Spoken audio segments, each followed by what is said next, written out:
जी बिल्कुल, हमारे साथ इस वक्त मौजूद हैं अदील शुजा भट्ट साहब, जो कि सीईओ हैं आज़रबाईजान ट्रेड हाउस के।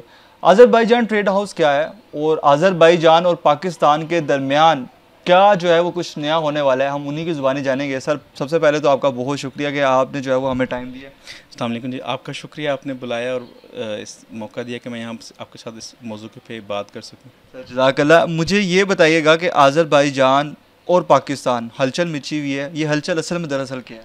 ये असल में हलचल एक नई हलचल नहीं है, एक समझ लें एक दफ़ा फिर एक कोशिश है दोनों ममालिक की, दोनों के सरबराहान की, दोनों की हुक्मरानों की, कि एक कोशिश कि दोबारा इन ताल्लुकात को एक मादी शक्ल दी जाए, एक दूसरे दोनों के ममालिक की आवाम को फ़ायदा दिया जाए, दोनों मुल्क के आवाम को कारोबार के और एक दूसरे के करीब आने के मौके दिए जाएँ। और ये पहली दफ़ा नहीं है, पहले भी इस तरह बहुत दफ़ा इस तरह हो चुका है। आज़रबाईजान और पाकिस्तान का ताल्लुक़ आज़रबाईजान इस स्टेट के बनने से पहले का है। हम लोगों का ताल्लुक़ सदियों पुराना है। इस ताल्लुक़ की तारीख़ जाती है वहाँ तक जहाँ जिसके अभी भी निशान आज़रबाईजान में भी मौजूद हैं और पाकिस्तान में भी मौजूद है। हमारी कल्चर में, हमारी तारीख़ में, हमारी सकाफ़त, हमारे लिबास, हमारी ख़ुराक में आज़रबाईजान और वहाँ से आए हुए चीज़ों का बहुत ज़्यादा असर और रंग है। आज़रबाईजान जो स्टेट है आज, इससे बड़ी स्टेट आज़रबाईजान जो है वो पहले मौजूद थी, जिसका अब काफ़ी सारा हिस्सा जो रियासत ईरान के अंदर आ चुका है। वहाँ के कुछ बड़े लोग हैं, उनकी शायरी यहाँ तक आ चुकी है, उनके बुज़ुर्गों की तालीमात यहाँ तक आ चुकी हैं। उसके साथ साथ मुश्किल वक्तों में वहाँ से हमें गुज़रे ज़मानों में वैक्सीन की सहूलत और दूसरी चीज़ें आ चुकी हैं। अब नए ज़माने में जब सोवियत यूनियन से जो ये तुर्क रियासतें आज़ाद हुई, पहले तो इनको सेंट्रल एशिया कहने की जगह अब तुर्किस्तान कहना चाहिए। दूसरा, ये सब तुर्क रियासतें हैं, ये हमारी वो मुस्लिम रियासतें हैं जहाँ से हमारा मज़हब, हमारी सकाफ़त, हमारे हुक्मरान, हमारी नस्लों का ताल्लुक़ है। जब आज़रबाईजान आज़ाद इस रियासत की सूरत में रशिया के तसल्लुत से आज़ाद हुआ, तो उसी वक्त उसके जो अब्दी दुश्मन आर्मीनिया ने वहाँ पे एक हमला कर दिया, जिसको उस वक्त की मगरबी दुनिया और रशिया का साथ हासिल था। पाकिस्तान और तुर्की ऐसे ममालिक थे जिसने वहाँ पे अपनी फ़ौजें उतार के, अपनी जानें दे के, अपने भाइयों के साथ खड़े होकर इस रियासत की बका के लिए हर शर्त मंजूर की और उसके ऊपर पूरे उतरे। उसके बाद से अब तक आज़रबाईजान के ताल्लुकात पाकिस्तान से हमेशा एक रियासत वाले ही रहे हैं। 2020 में एक लंबी मेहनत और जद्दोजहद, जिसमें उनकी इकॉनमी, तालीम की जद्दोजहद के बाद ये रियासत इस काबिल हो गई कि इसने अपने दुश्मन से अपने वो इलाके जहाँ पे वो काबिज़ थे, काराबाख का इलाका है, शोशा का इलाका है, उसको जीत लिया, उसको वापस लिया।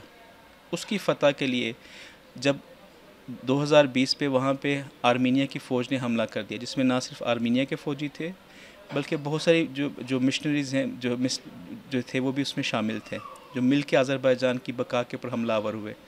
आज़रबाईजान ने तुर्की और पाकिस्तान की साथ मोहब्बत और ताल्लुक़ को साथ लेते हुए हम लोगों ने मिल के वहाँ पर उनसे लड़ाई की।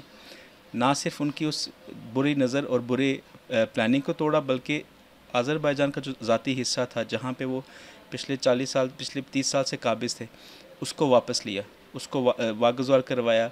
वहाँ पे जो आज़रबाईजान की नस्ल के लोग थे, उनको आज़ाद करवाया। ना सिर्फ आज़रबाईजान के अवाम को वहाँ पे उनको आज़ाद कराया, बल्कि जो आर्मीनियन नस्ल के लोग वहाँ बात थे, उनको भी सहूलतें दी, उनको भी हकूक़ दिए। उस जंग में, 40 दिन की उस जंग में आज़रबाईजान के जवानों ने, पाकिस्तान के जवानों ने अपनी जानें पेश की, अपनी खून पेश किया, और पाकिस्तान मुकम्मल तौर पे ऐसे साथ खड़ा जैसे हम लोग एक रियासत हैं। अब ये एक तारीख़ भी रखता है, पस मंज़र भी है, वहाँ के हालात भी हैं, जिसके ऊपर हम पाकिस्तानियों को नज़र दौड़ाना चाहिए कि हमारे मुस्लिम जो दोस्त मुल्क, हमारा भाई मुल्क है, वहाँ पे क्या गुज़री, वो किस मुश्किलात से गुज़रे, हम उनके साथ कैसे खड़े रहे, और उस जंग की फ़तह के बाद वहाँ पे क्या कुछ वो हुकूमत कर रही है, और हमारे लिए वहाँ पाकिस्तान के लिए स्पेशली क्या क्या सहूलियात वहाँ पे हैं। 2020 की इस 40 दिन की जंग के बाद जब आज़रबाईजान ने अपने हकूक़, अपना इलाका वापस ले लिया, जैसे आज हम लोग, हमारा कश्मीर जो है वहाँ हम लोग मजबूर हैं, वहाँ पे कब्ज़ा है, हमारी behैसियत कौम जो तकलीफ़ है हम जानते हैं हमारे दिल में क्या है। वो सब तकलीफ़ों से जब वो लोग आज़ाद हो गए, उसके बाद जो आज़रबाईजान की हुक्मरान हैं, जिनके दिल में पाकिस्तान के लिए ताल्लुक़, पाकिस्तान के लिए नेक ख्वाहिशात ऐसे ही हैं जैसे वो हमारे हुक्मरान हों या हमारे अपने हों। 2020 की इस आज़ादी के बाद जब अपने मकासद हासिल कर ली अज़रबैजान ने, तो उसके बाद जो उनका पहला और जो उनकी जो इकॉनमी, उनकी फ़ॉरेन पॉलिसी और उनके निज़ाम पे उनकी जो ज़्यादा मेहनत है वो शुरू होगी। और उसका उन्होंने कलीदी शर्त ये रखी कि तुर्की और पाकिस्तान के साथ हमने बराबरी पे चलना है, कारोबार में साथी बनना है, जोग्राफ़िकल हालात में साथी बनना है, कॉरिडोर्स में साथी बनना है। उस नज़रियात और उस फ्यूचर प्लानिंग, उस इकॉनमी प्लानिंग और उस सोशल प्लानिंग को लेके उन्होंने पॉलिसीज़ मुरतब करना शुरू कर दी। पाकिस्तान की हुकूमत मुसलसल उनके साथ राब्ते में थी, हम लोग इकट्ठे काम कर रहे थे। फिर उन्होंने बहुत सारी चीज़ों में कोऑपरेशन स्टार्ट की। उन्होंने ख़ास तवज्जो दी कि जो अज़रबैजान की इकॉनमी है उसमें पाकिस्तान को फ़ेयर शेयर दिया जाए। फ़ेयर शेयर कहना भी ठीक नहीं होगा, जैसे एक सबसे ज़्यादा जो चीज़ एक्सपोर्ट होती थी अज़रबैजान वो था पाकिस्तानी चावल। अज़रबैजान के सदर साहब ने फ़राख दिली के साथ इस चीज़ का फ़ैसला किया कि हम पाकिस्तानी चावल पे ड्यूटी ख़त्म कर देते हैं, ताकि कोई भी दूसरा मुल्क पाकिस्तानी चावल का कीमत में मुकाबला ना कर सके और सिर्फ हम पाकिस्तानी चावल ही इंपोर्ट कर सकें। इसी तरह उन सदर साहब की एक क्लियर डायरेक्शन है कि जो चीज़ भी अज़रबैजान कहीं से इंपोर्ट करता है, अगर वो चीज़ वो पाकिस्तान से इंपोर्ट कर सकते हैं एक तसल्लुत, एक कंसिस्टेंसी के साथ और क्वालिटी के साथ, वो उसमें अगर ड्यूटीज़ ज़ीरो नहीं करेंगे तो उसमें ड्यूटीज़ में छूट देने के लिए वो तैयार हैं। वो चाहते हैं कि पाकिस्तान, अगर वो कहीं से कुछ चीज़ लेते हैं और पाकिस्तान वहाँ पे एक्सपोर्ट कर सकते हैं तो सिर्फ पाकिस्तान से लें। इसी तरह अज़रबैजान की जो स्टेट है वो ऑयल, गैस और पेट्रोलियम बेस्ड केमिकल्स और इसके अलावा कुछ और प्रोडक्ट्स में भी एक्सपोर्ट करते हैं। और उसमें भी उनका है कि अगर हम कोई चीज़ यहाँ से कहीं एक्सपोर्ट करते हैं और पाकिस्तान वो चीज़ इंपोर्ट करता है तो हम पाकिस्तान को बेहतर टैरिफ्स में वो चीज़ एक्सपोर्ट करने के लिए तैयार हैं। इसी के साथ साथ उनकी जो नेशनल ऑयल कंपनी है सोकार, वो इनकी सबसे बड़ी एक एस्टेब्लिशमेंट है जिससे किसी भी मुल्क में इन्वेस्टमेंट करते हैं या एनर्जी पार्टनरशिप करते हैं। सोकार पिछले काफ़ी अरसे से इस कोशिश में है कि पाकिस्तान में इन्वेस्टमेंट की जाए, पाकिस्तान के इंफ्रास्ट्रक्चर में, पाकिस्तान के एनर्जी इंफ्रास्ट्रक्चर में, पाकिस्तान की एनर्जी नीड्स में अपना हिस्सा डाल सकें। इसमें हम पिछले साल 1.5 साल में बहुत सारे मुआहदे हुए हैं। वो मुआहदे अब हतमी सूरत में आ गए हैं और बहुत जल्द वो आम आदमी तक या बिजनेसमैन तक उसके फ़ायदे आने शुरू हो जाएंगे। उसमें भी अज़रबैजान के सदर साहब की ख़ास शफ़क़त का है, उसमें पाकिस्तान की जो प्राइम मिनिस्टर साहब हैं उनकी मेहनत उसमें बहुत ज़्यादा शामिल है और मुसलसल राब्ते उसमें जो हैं कायम रहे हैं। एक प्रोफेशनल जो है वो एग्रीमेंट हो गया है हम लोगों के दरमियान ट्रेड का, और इसके अलावा जैसे जैसे ट्रेड बढ़ती जाएगी और हम लोग एक दूसरे के करीब आते जाएंगे, हम लोग इन ऐसे एग्रीमेंट्स बना सकेंगे जिसमें दो तरफ़ा जो कारोबारी लोग हैं उनको उससे वो मुस्तफ़ीद हो सकें।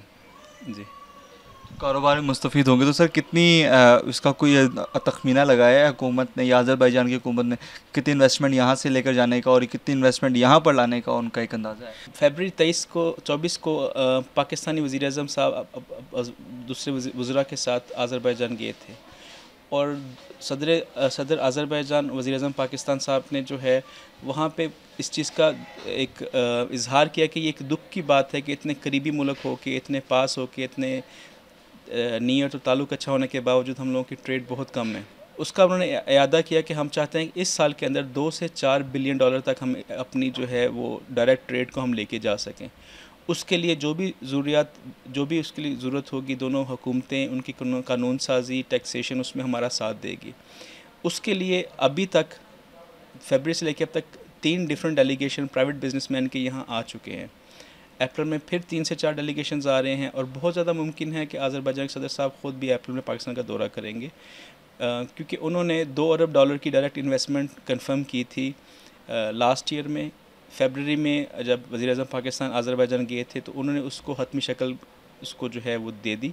2 अरब डॉलर की जो इन्वेस्टमेंट है उसको अमली शक्ल देने के लिए वो ख़ुद पाकिस्तान आना चाह रहे हैं, जिसकी मुमकिन तारीख़ जो है वो जल्दी आ जाएगी और वो चांसेस है कि अप्रैल में वो पाकिस्तान आएंगे। यूँ जो है वो सिलसिला आगे तक चलता रहेगा। अभी ये सिलसिला शुरू हुआ है। हुकूमतें ख़ुद इस चीज़ को अब जो है एज़ आ शिकायत ले रही हैं, एज़ आ तकलीफ़ ले रही हैं कि ये चीज़ अब होनी चाहिए। 30 साल ताल्लुक़ है जिसमें एक दूसरे के लिए हमने खून बहाया है, एक दूसरे के साथ खड़े हुए हैं। इंटरनेशनल प्लेटफॉर्म पे अज़रबैजान हर जगह पाकिस्तान के साथ खड़ा है, ख़ास तौर पर कश्मीर के मसले में। इसी तरह अज़रबैजान का दुश्मन आर्मीनिया है। आज तक पाकिस्तान ने आर्मीनिया को ऐसा स्टेट कबूल नहीं किया जब तक आर्मीनिया और अज़रबैजान का मामला तय नहीं हो जाता। वो भी इस ताल्लुक़ की एक बड़ी बड़ी एक सबूत है। अब ये $2 अरब की इन्वेस्टमेंट सिर्फ एक इन्वेस्टमेंट का शुरुआत है और ये हुकूमती इन्वेस्टमेंट है। इसको आप प्राइवेट या बिजनेसमैन की इन्वेस्टमेंट से ना समझें। वहाँ के बिजनेसमैन के दिल में भी पाकिस्तान के लिए वैसे ही ताल्लुक़ है जैसे हुक्मरान में। अब तक हमारे पास काफ़ी सारे डेलीगेशंस आ चुके हैं। जब तक अब जैसे हमारा जो ट्रेड हाउस है वो लाहौर में है और लाहौर का जो ट्रेड हाउस है वो पंजाब का होगा। अब पंजाब के इदारे ख़ास तौर पे PBIT, पंजाब के जो कॉमर्स के मिनिस्टर हैं मिस्टर शाफिज़ साहब जो हैं, वो ख़ुद इस मामले को बहुत ज़्यादा सीरियस लिए हुए हैं। उनके अगर आप उनके पिछले 2-3 माह की एक्टिविटीज़ देखें, उनके पास 4 से 5 डेलीगेशन बिज़नेस के आ चुके हैं और वो ख़ुद ज़ाती तौर पे उन लोगों को जगह जगह जाके फैसिलिटेट कर चुके हैं। उनको रियायती सहूलतें, उनकी ट्रेड में जो है उनको सपोर्ट, कोल्ड स्टोरेज और स्लॉटर हाउसेस और जो जो चीज़ें उनको चाहिए थे, ख़ुद उसमें ज़ाती और अपना कैसे कह सकते हैं एक पर्सनल लेवल पे उसके अंदर इन्वॉल्व हैं। अब ये एक निशानी है कि हमारी हुक्मरान जो क्लास है, प्राइम मिनिस्टर साहब से लेके वज़ीर कॉमर्स एक सूबे के, वहाँ से लेके फिर उनके नीचे जो इदारा PBIT है, वो ख़ुद सब लोग इस चीज़ के लिए सरगर्म और मेहनत कर रहे हैं। ये सिर्फ़ एक शुरुआत है। ये $2 अरब सिर्फ एक बेसिक इन्वेस्टमेंट है जो हुकूमत कर रही है।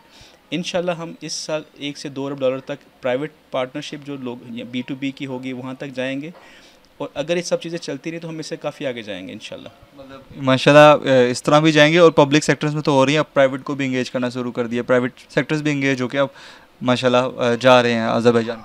बिल्कुल जा रहे हैं। अज़रबैजान के हस्पतालों ने और स्कूलों ने इस चीज़ का अंदिया दिया है कि आप हमारे साथ यहाँ पार्टनरशिप करें, आपने स्कूल खोलें, आपने हॉस्पिटल्स खोलें।